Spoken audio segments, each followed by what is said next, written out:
And really what happened was the first time I gave this presentation, one of my colleagues was in here playing the whole soundtrack, and I thought it was hysterical. So, typically done it's a minute early, but let's face it, it's warm outside. This is the last thing of the day. I'm going to get you guys out of here so you can go sit by the pool or take a nap or do whatever you need to do in summer. I'm going to be talking about, too loud? Cool. All right. So I'm going to be talking about Painless SQL Upgrades. The big topic I'm going to cover is frozen query plans, but what I want to go over first is how you upgrade with consideration for SQL performance now, and then what we have coming out later. But first, I have to talk a little bit about myself. Oh, this doesn't work? Boo. That's fine. All right. So my name is Kyle Baxter. I'm Kyle Baxter, version 1.0. I work in the support department at InterSystems. I specialize in SQL. I also have a hand in a lot of CSP object stuff and that kind of stuff. I have talked about myself because some of this is going to affect you. I can be, for these reasons, occasionally really difficult to understand. I know it. I can control it sometimes, and sometimes not at all. So if at any point you didn't understand something I said, just wave me down.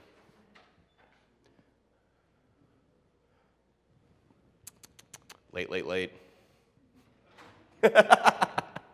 All right, so I was just busy telling everyone who came on time that I can occasionally be difficult to understand. And this is like triply true if your first language is in English.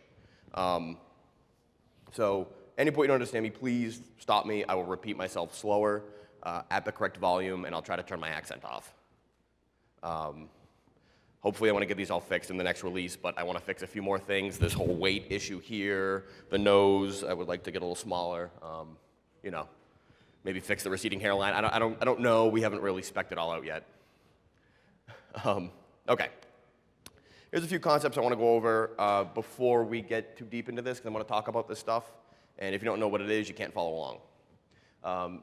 Tune table is going to be the first thing I ask you when you call me and tell me a query is not performing well, is have you run this, because what it does is gather information about your tables, how big they are on disk, how unique each of your columns are, and the optimizer uses this information to make good decisions on how to satisfy your query.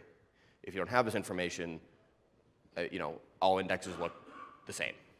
I think actually if you don't have this information, we have to pick one index. We pick it alphabetically because that's as good as anything. So 100% this. SQL Stats is a newer tool introduced the 13.1-ish.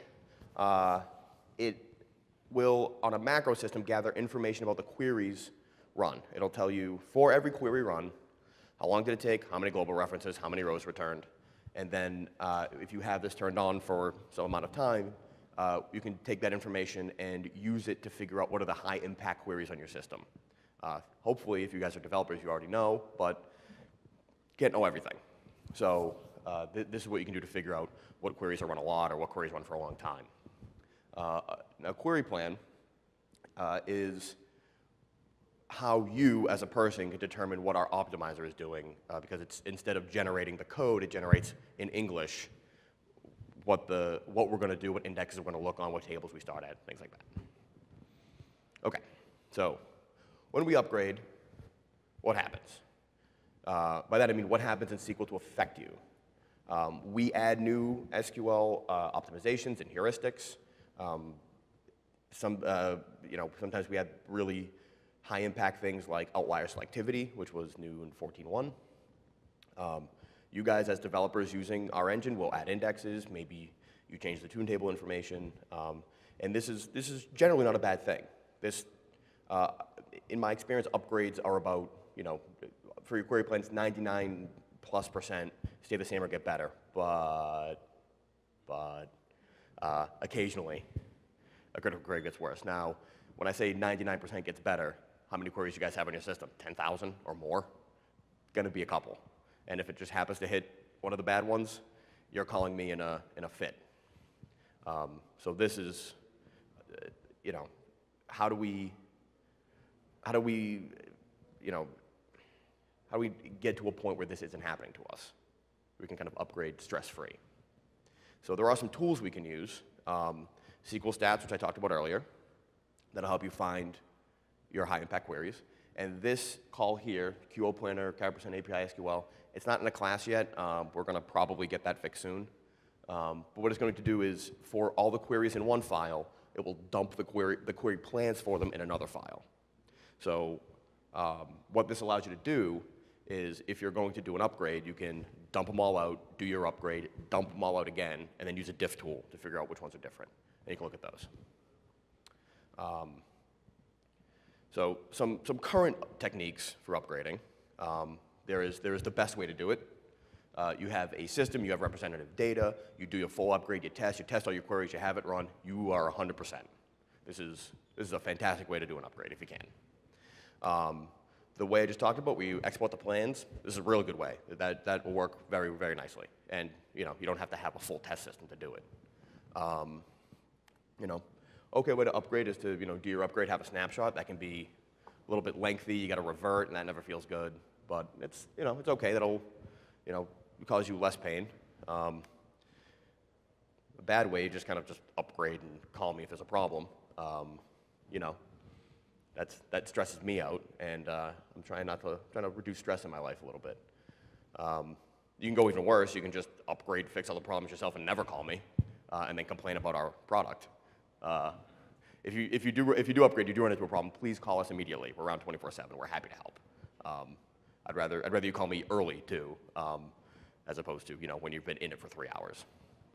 The worst way that I could think of is this. If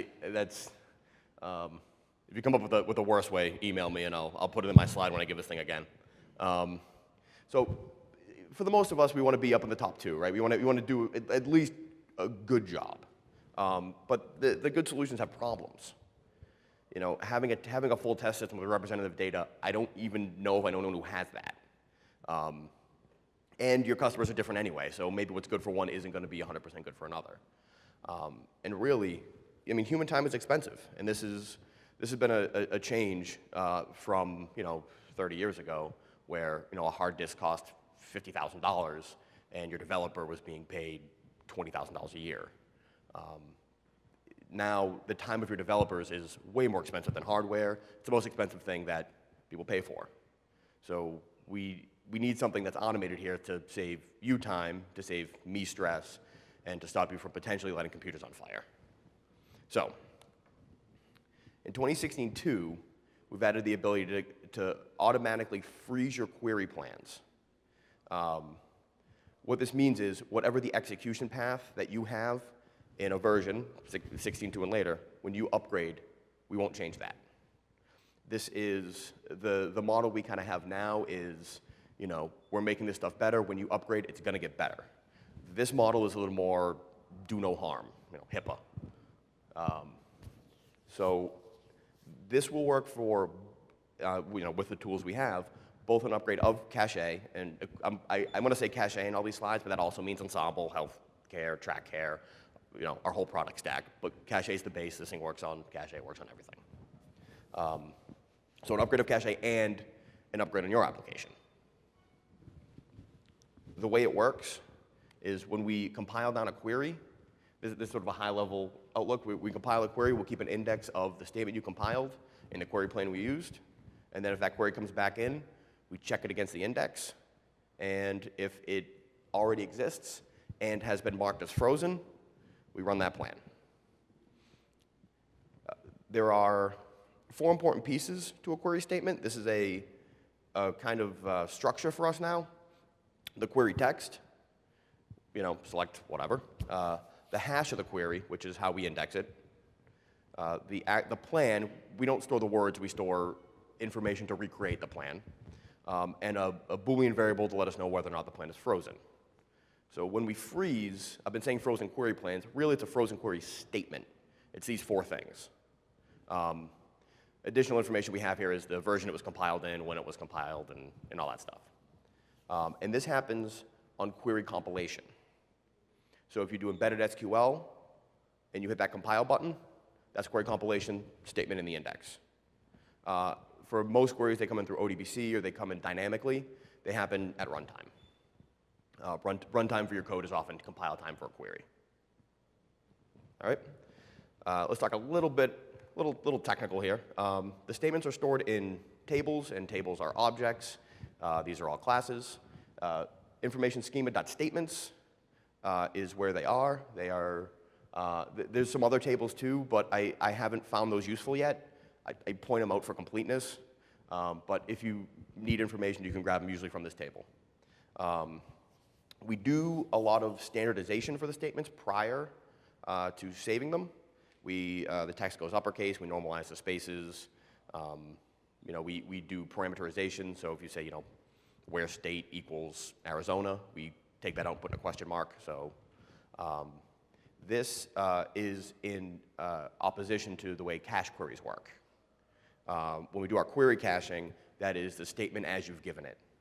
So every statement you've almost ever written, you can switch the case of every letters and come up with 2 to the length of your query possible cache queries, but one statement.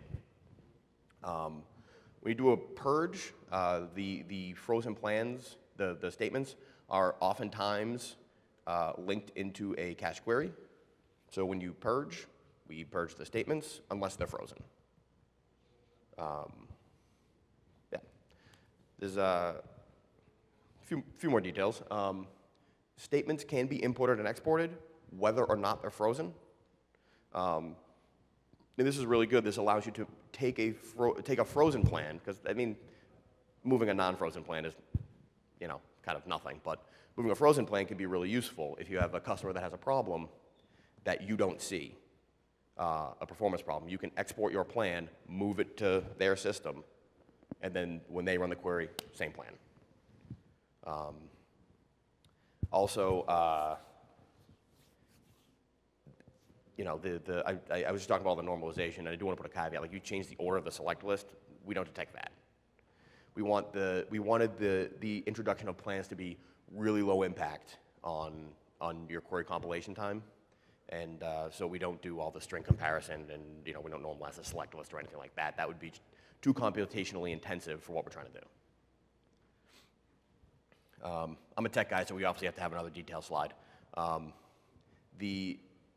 A lot of this stuff is, so I want to say that the plans are stored in the R-index SQL global. That's an internal global. That means look but don't touch.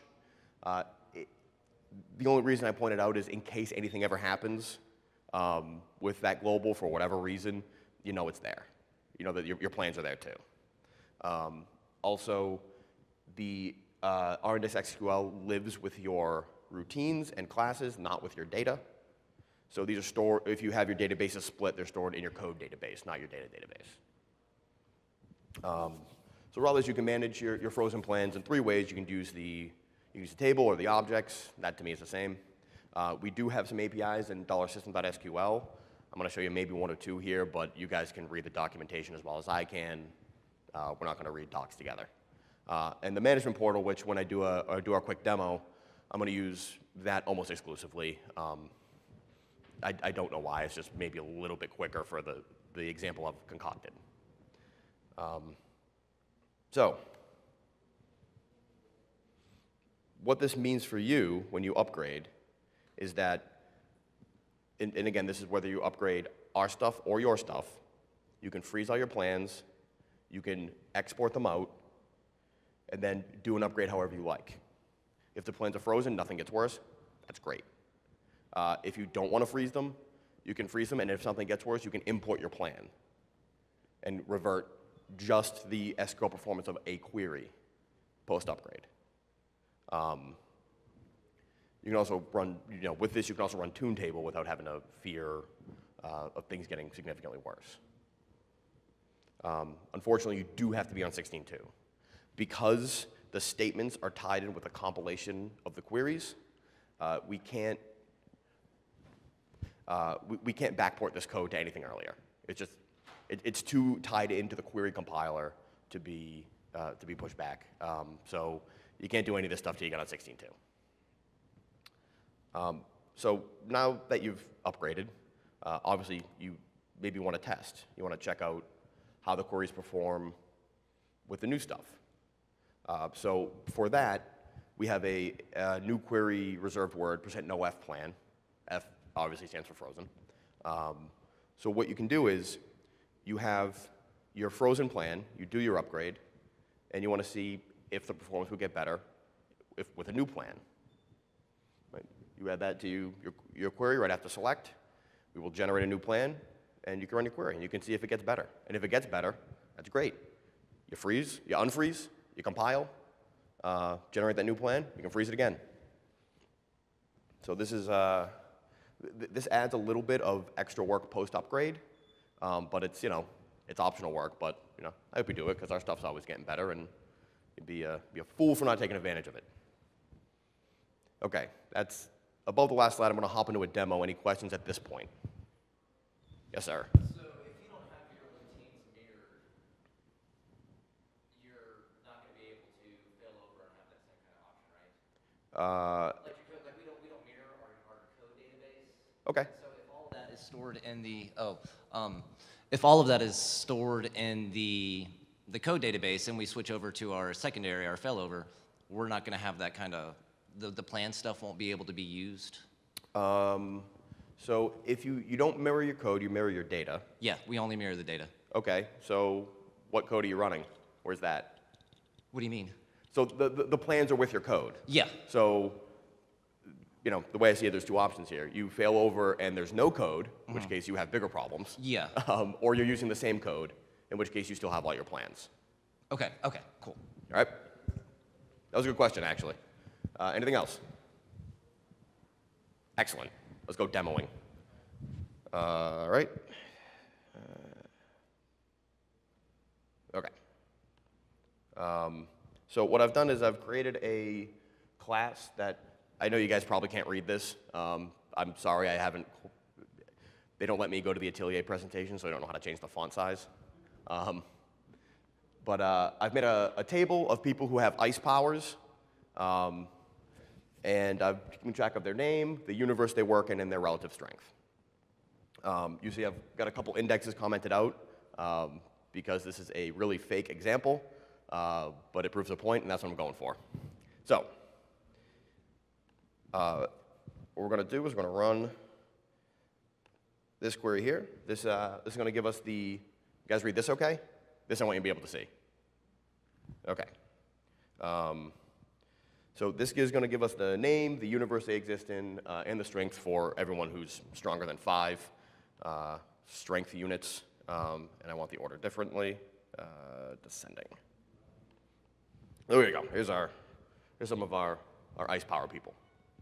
We're also going to work on this query here. By the way, I concocted this example for the sole excuse of having a halving clause. I almost never get to use it. So it's always a little bit special for me when I can come up with an example where I get to. So this is going to give us this is going to give us the, group by universe, so the universe with the most ice power people, but I don't care about anyone who has only 1. So, that's that, pretty simple. So, now, we ran these queries, and these ran pretty fast. They ran fast because there's no data in this table, but let's pretend like it ran fast anyway. So these ran really fast. Our global references are low, 201, that's pretty good. We look at our other query here. This was 107, we like that.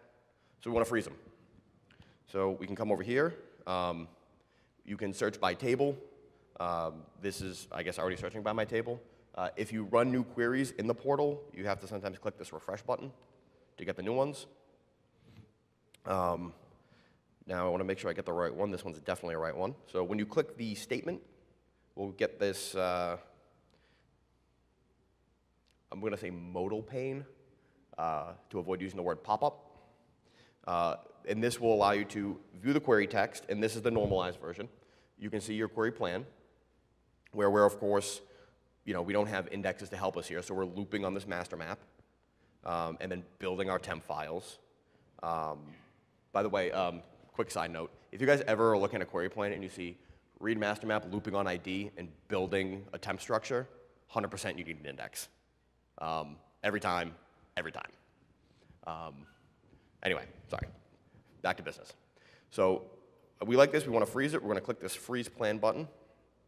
This is a pop-up, but I promise you when 16.2 gets released, this won't be here. I think we're a little pop-up happy occasionally, and this is the stuff I really like and want it. So what's actually going to happen in later versions is that green is going to turn blue, and you're going to be like, ooh. So froze that guy. You can see that the freeze plan now, you can unfreeze this plan by clicking this. Now we're going to close this. We're going to freeze our other one. I want to make sure I get the right one, the descending. Freeze. And that's it. It's super easy to do this stuff. There's API calls where you can freeze every query plan in your namespace or by schema or by table. But let's actually see it work. So if we come over to our Atelier, we're going to uncomment our indexes. And now when we click Save, we compile. So now I have this query. Now I've put an index here where I should really need one on strength. And when I click Show Plan here, you can see that it's not using the strength index. Moreover, you can see it's using a frozen plan. If you're thinking to yourself, hey, but you didn't purge cache queries. I always purge cache queries when I do this. A, you don't have to. Compiling does it, but I'll purge them anyway. And we can look at this guy. Right? Still wants my frozen plan. So now, the other one's the same thing. It doesn't make sense to show you both. Now what you can see here is we have these frozen plans, but there's no locations. The reason for that is we've purged the cache queries underneath. So these plans are frozen with no place they exist yet. If I come over here and run this, this should, when I click refresh, populate the location for this one. This is good. But now I want to check my query to see if it's going to get better. Well, I want to test. I use no F plan. I click Show Plan. You can see now we're going to use the strength index. Well, that's good. That's why I put the index there. We can hit the execute, and we can see that our global references went down from, I think this one was 107, only 63. Even better. Let's unfreeze it. So you come over here, click Unfreeze Plan. Again, that pop-up is also going to be gone when this thing gets released. So now I want to come and execute the real version of this. Back to 107.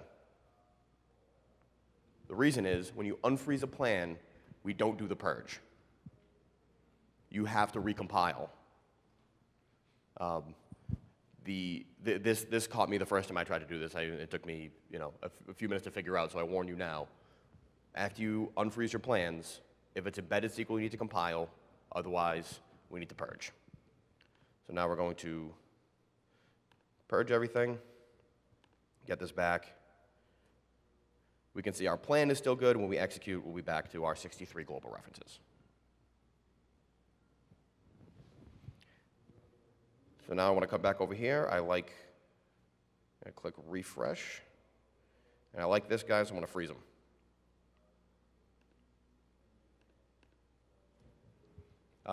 And it's really that easy. So we can look at the other one too. We'll come here. We will unfreeze this.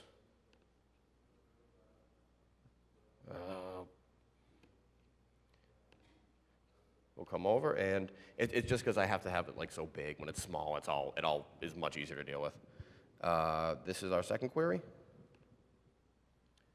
Right? We can see we are now using our universe index, and this is going to go down as well. 229, that's the same.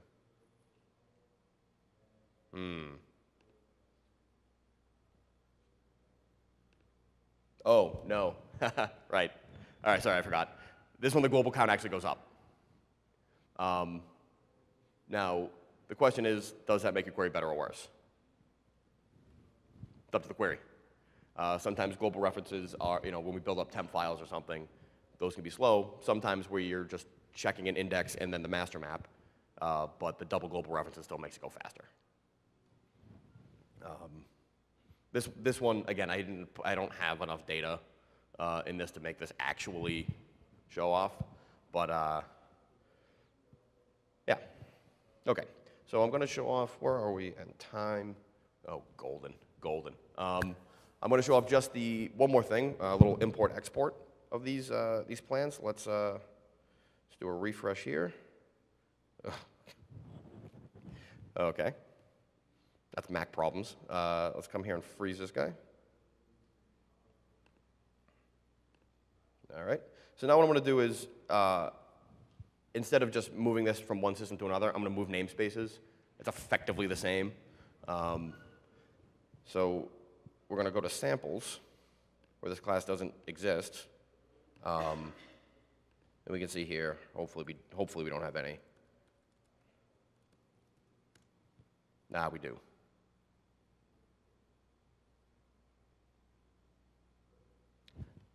So these are all populated from when I did this 2 days ago. I compiled them, and I only undid it. So let's see if we do the purge. I don't think this is going to get rid of them. Cool. I'm going to talk to people about this. All right. But you can see we don't have any frozen plans. So I'm going to move frozen plans because those are the only ones that are actually interesting. So what I'm going to do is come over to my terminal. I have already loaded up this because that's a lot of typing and I don't want to do it. This is maybe the API that you'll, I assume, use the most from terminal. Export all statements. You can also export statements by table and schema or by statement hash. The way you would do it by statement hash is to come here, and this is the hash up here. Always ends in an equal sign. So we're going to do this export here. Before we move the plans, maybe I should move the code. So I'm going to take this and move it to samples. And I'm going to double check that it compiled. All right, 1420. Nope, that's not right. Maybe it didn't.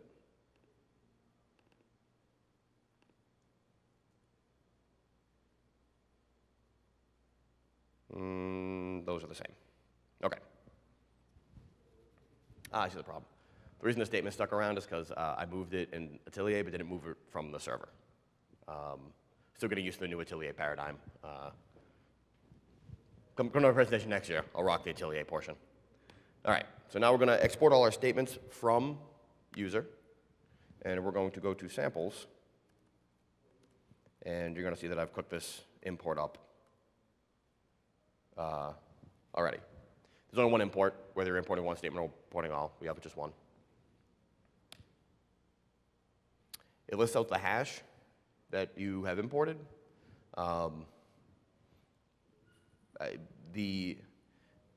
Maybe you're thinking at this point, well, the statement would be more useful, but I've seen some of the queries you guys write, and they are way too long to just dump out to a terminal when you're trying to get information. Hash is much cleaner. So now if we come over to our management portal, we're back in samples. We can refresh, and you can see that our frozen plan has made it over too. Any questions about any of this stuff?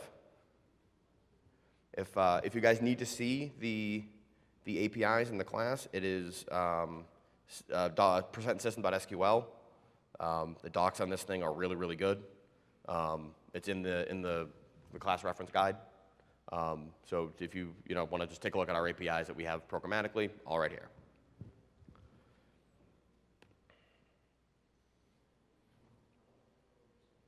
All right. So the way I see it now, you have two ways you can perform an upgrade. The optimistic model, which is this. The optimistic model has a lot more steps, but these steps are all safety steps. You freeze, you export, and then you unfreeze to do your upgrade. So when the upgrade comes, you get all the benefits, and if you find out something goes wrong, you can import your plans. That is all going to be, and you can see that that's all really easy. It happens pretty quick. This is going to be low overhead for you as someone doing an upgrade. The pessimistic model, you just freeze all the plans and upgrade. Done. There are a couple things that I do want to talk about that I didn't put a slide up for. There's like extra information for the future. Not in 16.2, but definitely coming, is freezing percent parallel plans. If you're using percent parallel, if you guys saw Tom Woodfin's talk about using percent parallel to make your queries faster, we don't do right now query plan freezes for parallel queries. There was a lot of extra work needing to go into it. Didn't make the cutoff for 16.2. Should be in 16.3, I think. Oh, I've totally blanked on the second one. Is the way you write things down. Automatic, or we are in 16.3 or maybe 16.4 going to automatically freeze plans on upgrades. So when you do an upgrade, we're going to do this automatically. And there's going to be, at some point, an interface in the portal to show you the queries that we think are going to get better. We being InterSystems. So we'll use some sort of internal costing mechanism and say, you compiled this on an old version, if you compile this on a new version, we think this one's going to get better, and allow you just some interface tools to test that. That is it for me. I've hit the 30-minute mark. That's how long this talk needed to be. So I cut it off. If you guys have any questions, you can email me, or you can find me by the pool, probably napping in shade, because I don't sun well. If there are any questions now, I'm happy to take them. Anybody? Excellent. Let's go enjoy the sunshine. Thanks, guys.